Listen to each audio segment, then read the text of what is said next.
오늘의 성전 봉헌 기도 이런 주제가 되겠습니다. 성전을 세운 목적을 솔로몬을 통해서 명확히 알 수 있습니다. 우리가 하나님 앞에 예배를 드리고 제사를 드리는 것도 중요하지만 하나님 앞에 나와서 이 성전이 어떻게 활용되어야 되는가 하는 것을 잘 말해주고 있습니다. 지금 우리 대한민국의 교회들을 보면요, 거의 신앙이 거의 믿음의 세계가 정말 핵심적인 신앙이 보수가 되어지고 있는가, 이게 굉장히 어려운 시대가 됐다 이거죠. 어려운 시대가 됐습니다. 옛날에는요, 옛날 사람들은 땅이 경계가 있지 않습니까? 경계가 지어지면은 그 경계에 결코 남의 땅을 탐내지도 않고 남의 곡식을 보호하는 그런, 말하자면 준수한다 이렇게죠. 자기 땅 자기가 지켜낸다 이거죠. 그런 땅. 남의 땅 쳐다보지도 않아요. 남의 농사를 지어놓은 것을 그렇게 함부로 짓밟거나 남의 것을 가져가거나 이렇게 할 생각조차도 안 해요. 아무리 가난하고 아무리 어렵고 아무리 힘들어도. 근데 이제 시간이 지나면서 사람들이 많아지고 또 이렇게 깨를 부릴 사람들이 있죠. 길이 쭉 둘러가야 되는 길이면 중간으로 실려가는 거예요. 곡식이 없을 때는 괜찮아요. 그렇게 다니지만, 그러나 이제는 농작물이 크기 시작하고 곡식이 심어져 있고 이러면은 그런 남의 땅으로 함부로 다니면 안 되거든요. 사람도 들어오고 짐승도 들어오고 이렇게 하면 안 되잖아요. 그래서 울타리를 치는 겁니다. 울타리를 치는 것이 바로 이것이 보수한다 이거죠. 보수한다. 그 보수가 돼야 돼요. 그 보수라는 것은 울타리를 쳐서 들어오지 못하게 할 것은 들어오지 못하게 하고 막을 것은 막고 이렇게 해야 돼요. 그런데 울타리를 쳐놨는데도 불구하고 울타리를 넘어 들어오는 사람이 있어요. 울타리를 넘어 들어오는 사람. 울타리를 막 부숴버리고 발로 밟아버리고 울타리를 그냥 걷어내버리고 들어오는 사람이 있어요. 그러면 어떻게 됩니까? 이때는 사수해야 된다. 몽둥이 들고 때려야 돼요. 좁혀야 돼요. 짐승이 들어오면 막 두드리가 내쫓아야 돼요. 어찌 보면 이 신앙이 거의 그런 것 같아요. 오늘 우리의 믿음의 세계가 그런 것 같아요. 아무도 믿을 수가 없어요. 총회장이 되려고 애는 썼는데 총회장이 왜 됐는지를 모르는 것 같아요. 그러니까 자기 마음대로 방망이 잡았을 때 마음대로 하겠다 이게야. 그래가지고 법을 마음대로 어겨버려요. 이게 현실적으로 보면은 우리 교단을 보수 교단이라고 말해요. 이 이제는 보수 가지고는 안 돼요. 몽둥이 들고 잘못 들어오는 것을 막 때려잡아야 돼요. 그렇지 않으면 이 신앙을, 우리가 영적인 양식을, 우리가 믿음의 세계를 지켜나갈 수가 없어요. 참 어려운 시대에 오늘 우리가 살고 있다. 유독히 이번 총회, 그 앞에 총회, 오정호 총회장, 김종혁 총회장 불법들을 다 행해요. 이 사람들이 왜 그렇게 불법을 행할까? 내가 볼 때는 시대가 그런 시대가 된 것 같아요. 시대가 이제는 하나님 말씀도 별 필요 없고 헌법도 별 필요가 없고 내 뜻이 결국 하나님 뜻이다. 내 뜻이 하나님 뜻이다. 하나님의 뜻이 내가 거기에 포함이 되어야 되는데 내 뜻에 하나님이 따라와야 되는 이런 시대가 됐다 이거죠. 그래서 우리가 사는 이 시기가 굉장히 위기의 시대가 왔다 이렇게 보여지는 것입니다. 위기의 시대. 내가 내 신앙을 지킬 수가 있느냐? 요즘에는요, 옛날에는요, 우리 여러분들 다 마찬가지지만 어릴 적에는 목사님 말씀이면 그냥 들었어요. 맞느냐 안 맞냐 그걸 따지지 않아요. 그냥 목사님이 말씀하셨어. 따라요. 당회가 결정하면 온 교인들이 다 따라와요. 근데 이제 시대가 세상이 바뀌어가지고 목사님이 말씀에 안 들어요. 당회가 결정해도 재직해서 그 당회 안건을 무산시켜버려요. 이제 힘겨루게 하는 거예요. 재직회가 당회가 힘겨루게 하는 거예요. 이런 시대가 됐어요. 교인들도 목사가 말하면 듣는 것이 아니라 안 들어요. 자기 생각이 옳다는 거예요. 자기 생각이 맞다는 거예요. 시대가 그렇게 되어버렸어요. 우리가 그러나 시대를 탓할 수는 없어요. 옛날에는요, 신문에 났어, 방송했어, 그러면 다 믿어줘요. 지금은 신문, 방송 믿으면 속는 거예요. 믿으면 안 되는 시대에 살고 있어요. 오히려 이런 막 그 큰 아주 단체가 이 결의를 하면요, 단체 결의에 사람들이 불법이든지 뭐 정법이든지 그거는 따지지 않아요.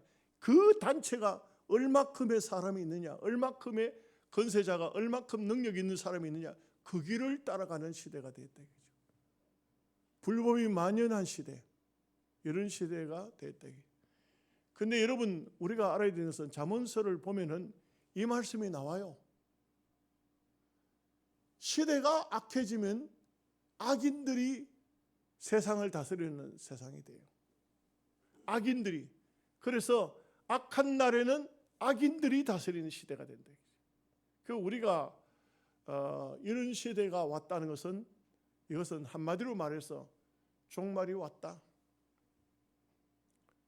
세상 끝이 다가왔다. 창세기를 보면은 그 창세기 종말 오기 직전에 그 모습들을 보십시오. 어떻습니까? 하나님의 사람들이 사람의 딸들을 좋아하고, 그리고 그 땅에는 강포가 있고, 그 땅은 포악하기 그지없는 세상으로 바뀌어져 있어요. 하나님이 심판하지 않으면 안 되는 세상이 와 있다는 거죠. 그래서 우리가 참 믿음의 사람들, 어떤 사람이 믿음의 사람일까? 어떤 사람이 믿음의 사람일까요? 기도 많이 하면 믿음의 사람입니까? 성경을 많이 알면 믿음의 사람입니까? 때로 금식하고 철하면 믿음의 사람입니까? 말씀을 저버리는 사람은 믿음의 사람이 아니에요. 말씀이라는 것은 성경이 말씀이기도 하지만 주의 종은 다른 게 없어요. 잘은 모르지만 70%, 80% 이상이 하나님 말씀으로 교훈하는 거예요. 목회자는. 주의 종을 따르지 않고 자기 고집대로, 자기 생각대로 사는 것은 믿음의 사람들의 모습이 아니에요.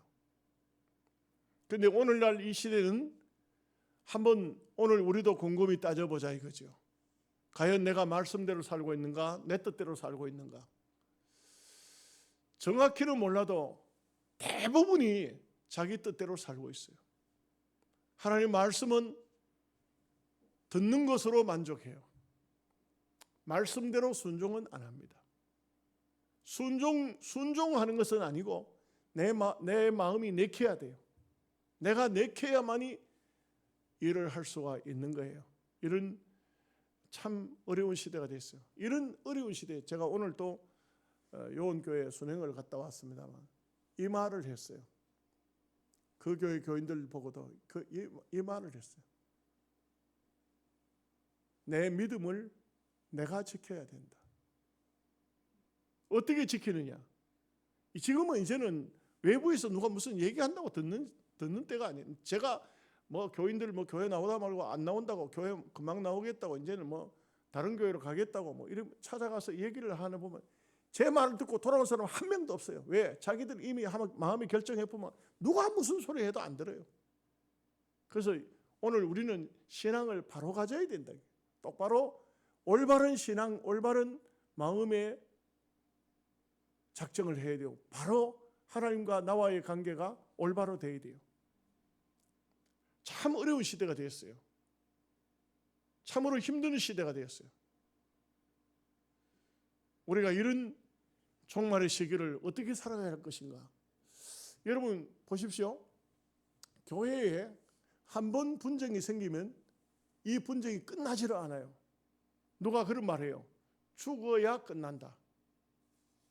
목사든 장로든 장로와 장로든 뭐 어떤 교인들과 분쟁이 생기면요, 죽어야, 한쪽 편이 죽어야 끝이 난다 그래요. 이게 정말 무서운 시대가 우리가 사는 이 시대예요. 어려운 시대입니다. 제가 노예도 이렇게 지도를 해보지만 절대로 노예 지도해가지고 지도 받아들이는 교회들이 없고요, 교인이 없고요, 장로님이 없고요, 집사님이 없어요. 절대 남의 얘기를 안 들어요. 목사 가서 무슨 얘기를 해도 안 듣습니다. 자기 생각대로 하는 시대입니다. 어디에 나오죠? 사사기서에 나옵니다. 사사기서에 보면은 항상 보면은 백성들이 절대로 무슨 법이 정해지고 뜻이 정해져서 하나님 섭리가 있어서 따라가는 거 아닙니다. 제 생각, 각기 자기 생각대로. 이게 바로 마지막 종말의 마지막 시기의 사람들의 모습입니다. 그래서 또 한 번 더 여러분들에게 말씀드립니다. 믿음의 노선을 똑바로 놓으십시오. 나는 어떤 경우라도 변하지 아니하리라. 이게 돼야 돼요. 신앙생활 시큰 30년 했으니까 됐다, 50년 했으니까 됐다, 안 돼요. 그걸로 되는 게 아니에요. 성경을 많이 읽었으니까 됐다, 아니다. 기도를 몇 시간 했으니까 됐다, 아닙니다. 그렇지 않아요. 아예 신앙의 노선을 똑바로 놔야 돼요.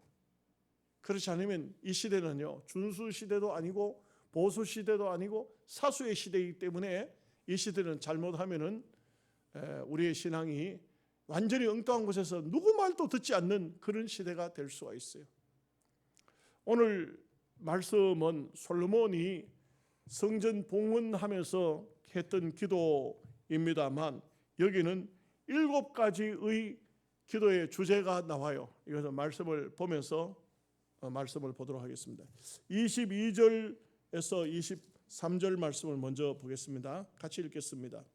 만일 어떤 사람이 그 이웃에게 범죄함으로 맹세시킴을 받고 그가 와서 이 성전에 있는 주의 제단 앞에서 맹세하거든 주는 하늘에서 들으시고 행하시되 주의 종들을 심판하사 악한 자의 죄를 정하여 그의 행위대로 그의 머리에 돌리시고 공의로운 자를 의롭다 하사 그 의로운 대로 갚으시옵소서. 유대인들은 누군가가 무슨 죄를 지었다 그럴 때 이 사람과의 판결 끝을 하나님의 성전에서 맺습니다. 도적질을 했다, 간음을 했다, 나는 안 했는데, 그러면 그 안 했다고 해서 믿어주는 것도 아니고 이분하고 함께 제사장 앞에 와요.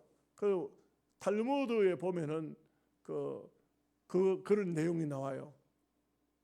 물을 담아놔요. 벌물을 해요. 이 물을 먹을 수, 하나님 앞 맹세하고 이 물을 먹을 수가 있느냐? 레위기 성경을 보면 나오는데 이 물을 자신 있게 맹세하고 먹는 사람은요, 거짓말로 하면 창자가 틀어지고 배가 터져서 죽어요. 그리고 이 거짓말을 할 수 없기 때문에 이 벌물 앞에서는 자기가 솔직한 고백을 할 수밖에 없어요.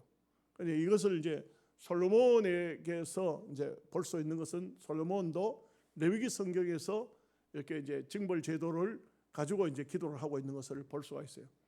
그 탈무드의 얘기 가운데 보면은 그런 얘기가 나와요. 쌍둥이가 있었어요. 여자분이 쌍둥이가 있었어요. 그런데 이제 동생이 바람을 피웠어요. 바람을 피웠는데, 그런데 이제 남편이 당신 아무래도 바람을 피운 것 같다 하니까 나는 그렇지 않다.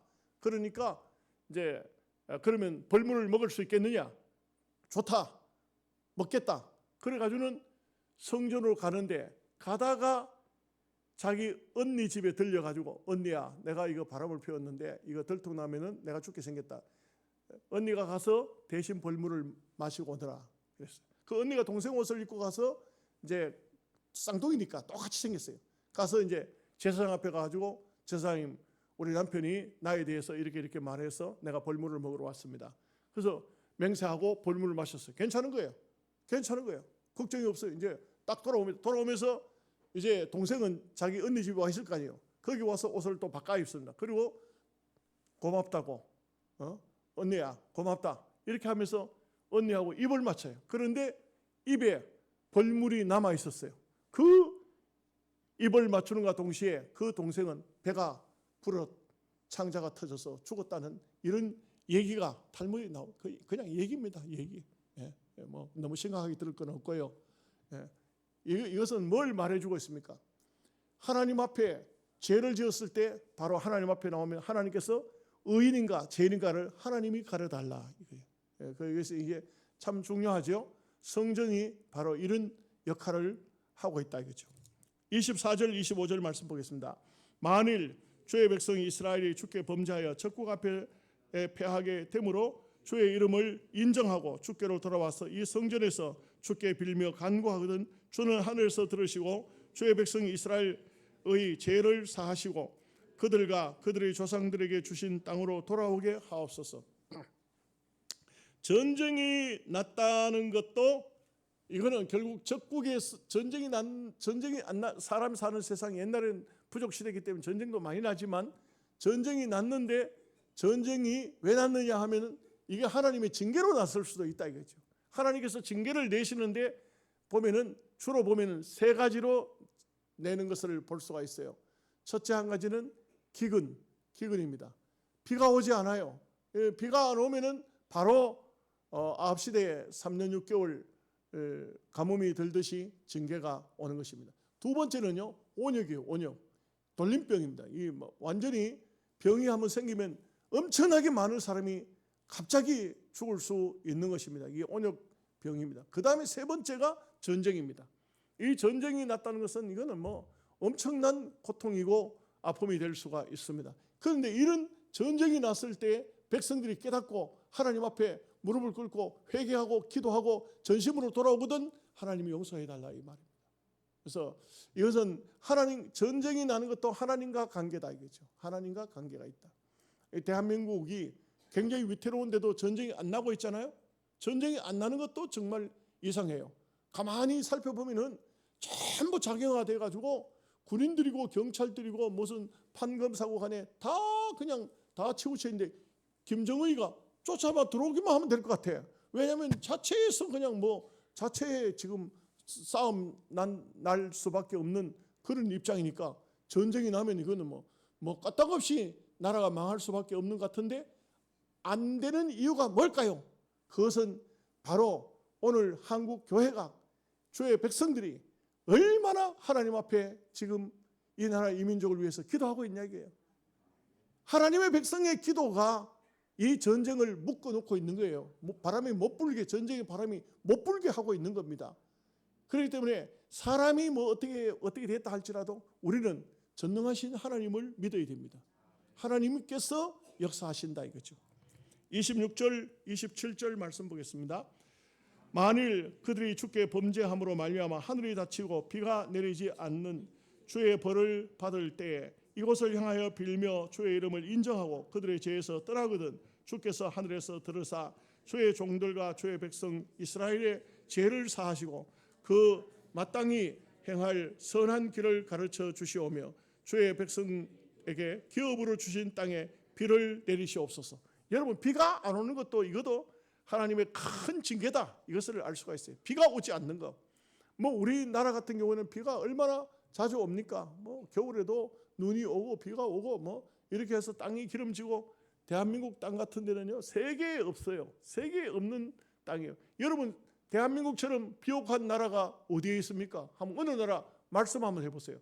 없어요. 저는 볼 때에 제가 그렇게 세상을 잘 넓히 그렇게 다 아는 것은 아니지만 나름대로 학문적으로 이렇게 보면은 대한민국 같은 땅이 없어요. 대한민국 같은. 이제 제일 문제가 뭐냐면 땅을 너무 오염시켜 놓으니까 이게 옛날에는 지방 같은데 어느 골짜기에서 물이 나오면 다 약수였잖아요. 약수. 얼마나 좋은 약수였어요. 그런데 지금은 이제 땅이 다 오염이 돼가지고 그래가지고 물을 함부로 못 먹는다는 게 이게 안타까운 것이죠. 대장균이 버글버글 하니까 이게 먹기가 힘들지만 대한민국 같은 데는요 비가 오면은 뭐 숲도 많고 하니까 물이 저장돼서 도랑물이 그냥 뭐 시냇물이 흘러내려오는 이런 좋은 나라는 없어요. 금수강산이라고 하죠. 이런 나라들이 없습니다. 그러나 저 이스라엘 같은 중동 국가 같은 데는요, 비가 한 번만 안 와버리면, 이른 비 늦은 비 중에 한 번만 안 와버리면 그 막 완전히 그 나라가 그냥 완전 절단나 버려요. 그냥. 겨울에 그 봄에, 이른 봄에 안 오든지 가을에 안 오든지 비가 안 오면요, 그러면 뭐 완전 절단 나는 겁니다. 비 안 오면 빨리 하나님 앞에 회개해야 돼요. 이거 뭔가 하나님께서 징계가 있구나, 이걸 회개해야 돼요. 30절 31절 말씀 보겠습니다. 주는 계신 곳 하늘에서 들으시며 사유하시되 각 사람의 마음을 아시오니 그의 모든 행위대로 갚으시옵소서. 주만 홀로 사람의 마음을 아심이니이다. 그리하시면 그들이 주께서 우리 조상들에게 주신 땅에서 사는 동안에 항상 주를 경외하며 주의 길로 걸어가리이다. 여러분, 놀라운 것은 무슨 하나님께서 용서는, 회개하면 용서는 하시지만 행한 대로 갚으라고 솔로몬은 이렇게 기도하고 있어요. 이게 참 우리가 생각할 때는 하나님 앞에 어떤 잘못을 했든지 죄를 지었든지 용서를 빌면 무조건 용서해 주는 하나님으로 생각하고 있어요. 근데 구약에는 그렇지 않았어요. 아니, 어쩌면은 행한 대로 갚는 것이 하나님의 뜻이에요. 왜 행한 대로 갚을까요? 죄를 지은 데 대해서 용서는 하지만 그 죄에 대한 대가는 아주 확연하게 지불하도록 했어요. 여러분, 이 솔로몬이 이런 기도를 하지만 다윗을 한번 보십시오. 다윗이 남의 아내를 범했지만 다윗은요, 다윗의 아내를 남들이 다 또 범합니다. 다윗은 참 그 우리아의 남편을, 우리아를 죽게 했지만, 그러나 다윗은 자기 자식들끼리 칼부림이나 하잖아요. 그래서 압살롬이 암논을 죽이는 이런 일이 벌어지고 아들이 아버지를 배신하잖아요. 이런 하나님께서 용서하셨는데 왜 이렇게 될까요? 그것은 다윗으로 하여금 다시는 그런 죄를 짓지 못하게 하기 위한 이 행위 언약이라고 할 수 있겠습니다. 이게 죄를 지은 만큼 벌을 받아야 되는 거예요. 이게 인간이에요. 죄를 지었는데도 벌을 받지 않으면은 하나님께 용서를 받고는 또 그런 죄를 또 짓는다고요. 그래야 하나님께서 아예 죄를 지은 만큼 매를 맞도록 하는 것이에요. 그 솔로몬은 그 원리를 깨달았어요. 여러분, 이 세상에 우리나라에 같은데 지금 보면은, 저도 뭐 최근에 이렇게 용감한 형사 뭡니까 그 뭐 프로그램 제목도 잘 모르겠네. 경찰들이나 뭐 나쁜 놈들 잡는 거 보면은 사람을 그냥 뭐 그렇게 막 죽이는데도 사형 언도가 없어요. 사형을 받는 사람이 없어요. 아주 못되게 뭐 행하는 그런 악한 사람들 얘기가 얼마나 많이 나오는지 몰라. 그런데도 보면 사형이 없어요. 이 사형이 없기 때문에 이런 죄를 계속적으로 짓는 사람들이 많은 거예요. 남의 생명을 뺏으면, 성경을 통해 보면 남의 생명을 뺏으면은 그 사람도 반드시 죽여야 돼요. 고의적으로 죽였을 때. 그 외에는 도피성으로 보내가지고 살리지만, 그렇지 않은 경우에는 반드시 행한 대로 갚아야 돼요. 이래야만 되는데 그러지를 못하니까 나라 안에 온갖 매일같이 그냥 살인 사건들이 매일같이 일어나는 거예요. 수많은 사건들이 왜 일어납니까? 그것은 행위대로 갚지 않기 때문에 그런 거예요. 그래서 솔로몬은 이것을 지금 현재 하나님 앞에 기도하고 있는 것이고, 우리도 잘 기억해야 됩니다. 우리가 죄를 지어놓고 하나님 앞에 용서만 빌면 됐다, 그 다음부터는 편하게 살자, 그건 아니에요. 그건 아닙니다. 그건 그렇게 하면 안 됩니다. 저도 이제 교도소 선교를 하면서 소망교도소는 참 자주 가는 편이에요. 소망교도소를 자주 가는 편인데 직업교도소가 또 있어요. 직업교도소.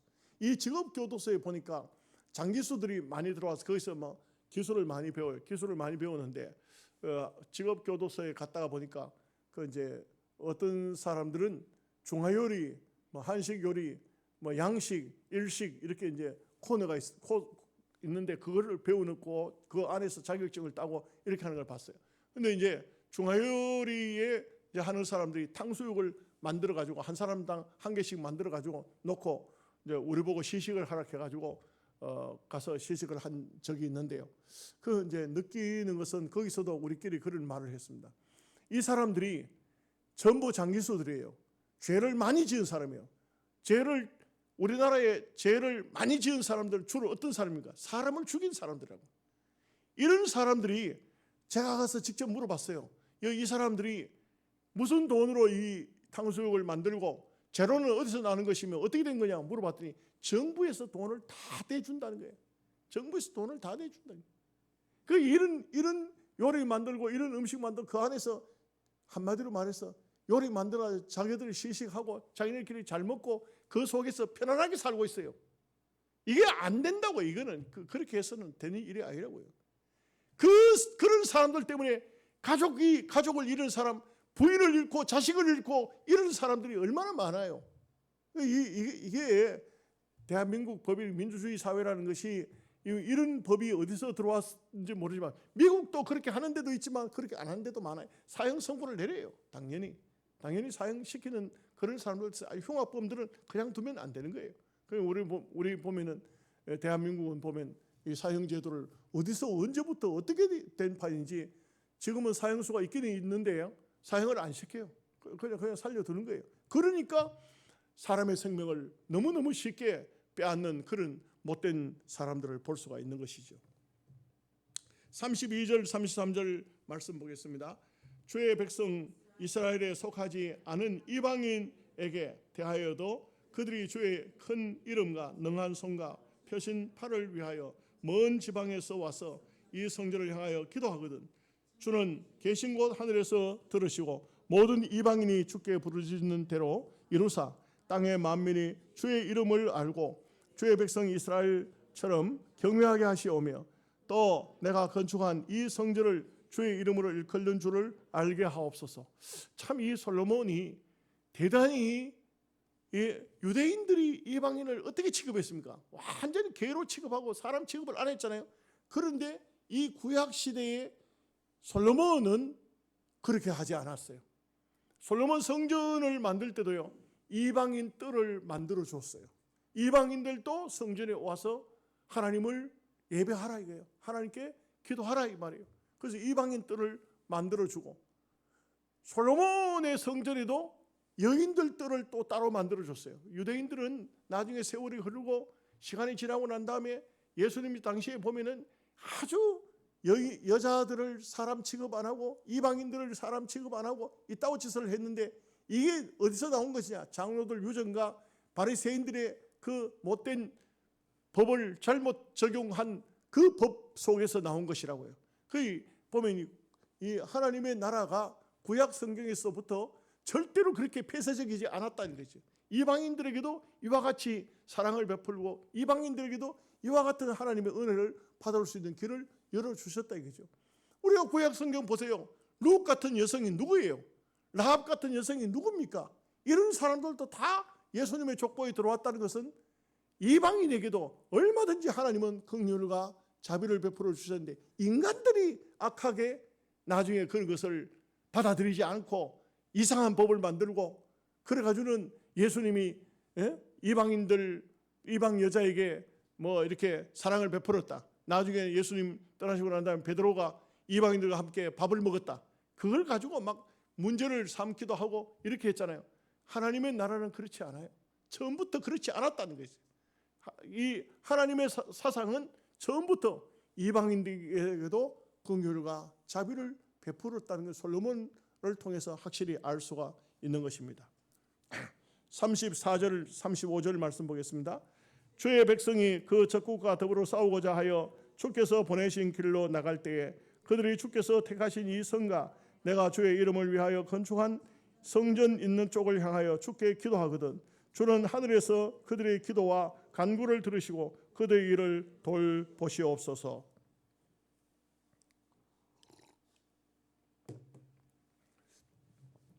전쟁을 하러 나갈 때 얼마나 그 어려운 때입니까? 죽느냐 사느냐 하는 이런 문제가 아닙니까?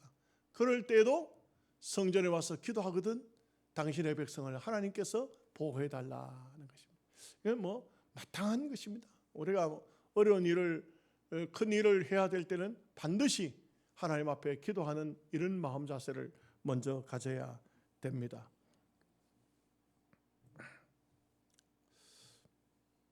36절에서 37절 말씀 같이 봅니다.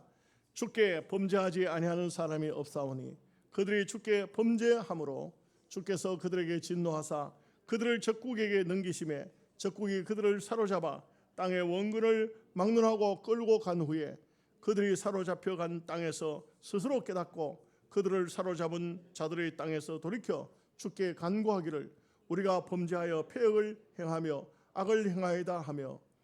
여러분 보면은 이스라엘 백성들이 솔로몬이 마치 예언하듯이 장차 전쟁에 서서 외국 땅으로 끌려가서 그들이 고통을 당할 때 그때의 상황을 솔로몬이 마치 예언하듯이 내다보면서 말하듯이 그 이 말씀대로 결국은 이때로부터 시작해서 약 400년 정도의 세월이 흐르고 난 다음에 이스라엘 백성들이 다 바벨론으로 끌려가지 않습니까? 그 바벨론 끌려갔을 때 이 말씀 때문인지 아니면 유대인들의 사상이 그런지는 모르지만 다니엘 같은 경우는 하루에 3번씩 예루살렘에 향해서 창을 열고 기도했던 이런 모습을 볼 수가 있죠. 그래서 이런 것은 유대인들뿐만 아니고 오늘 우리도 신앙인이라면 마땅히 어떤 어려운 문제가 있을 때 우리는 지금 성전은 없지만 우리가 교회를 향해서 우리가 또 예배당에 와서라도 혹은 교회를 향해서 성전 사상 그런 마음을 가지고 이렇게 기도해야 할 것입니다. 38절 39절 말씀 보겠습니다.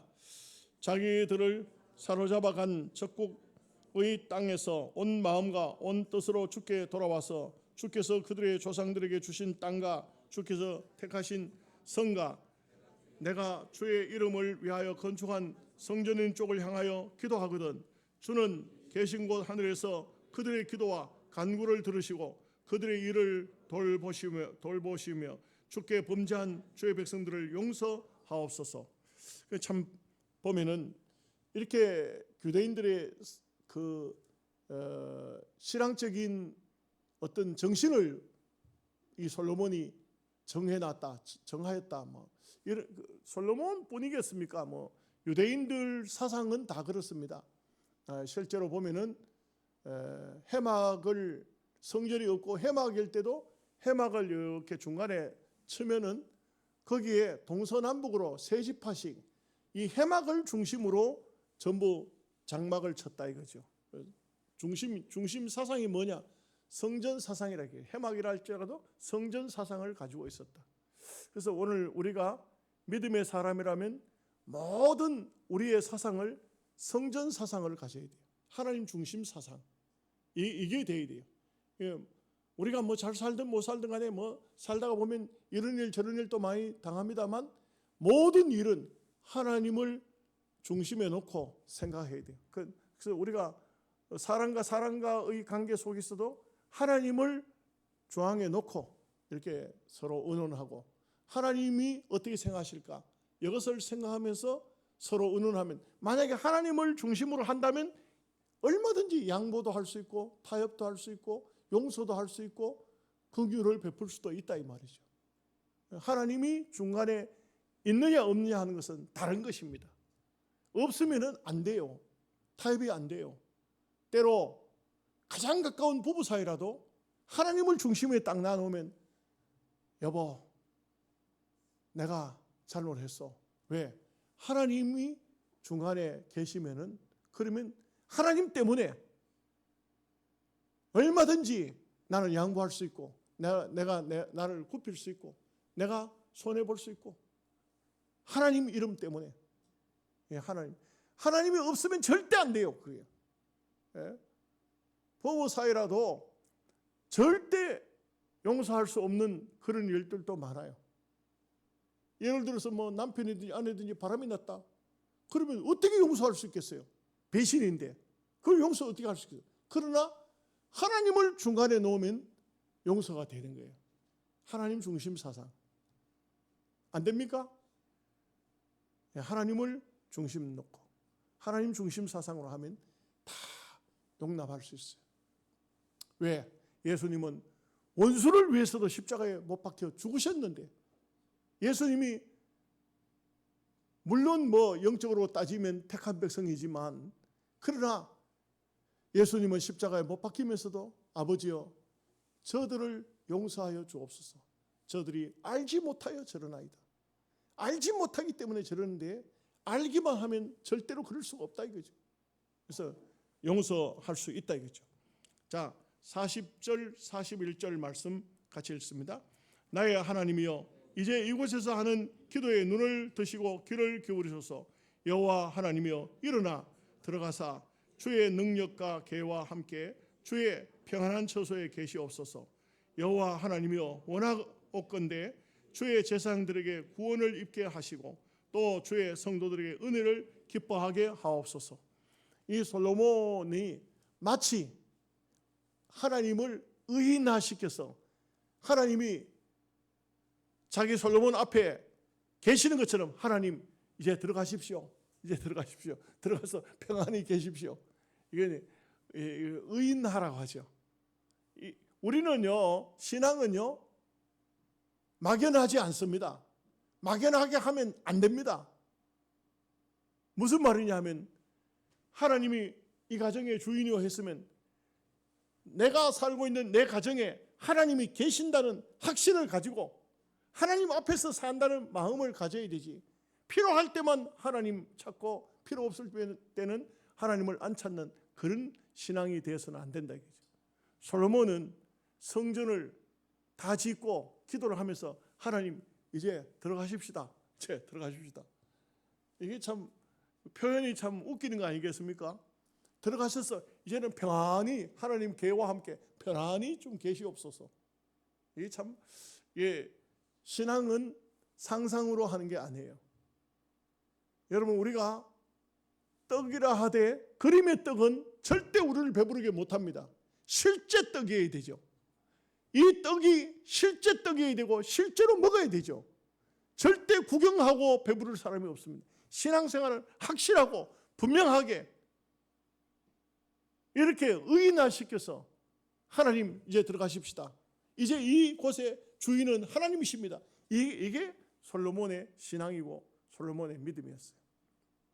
자, 42절 말씀 같이 읽겠습니다. 여호와 하나님이여 주의 기름 부음 받은 자에게서 얼굴을 돌리지 마시옵고 주의 종 다윗에게 베푸신 은총을 기억하소서 하였더라.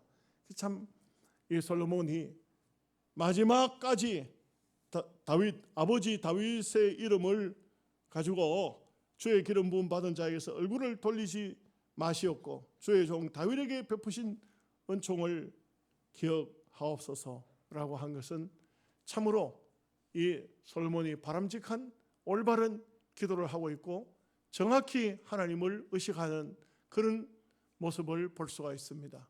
그래서 솔로몬의 봉헌 기도가 상당히 길었습니다. 이것을 일일이 다 자세히 설명을 하려고 하면 굉장히 많은 말씀이지만 이 솔로몬의 봉헌 기도는 정말 성령의 감동으로 한 기도가 아닐까.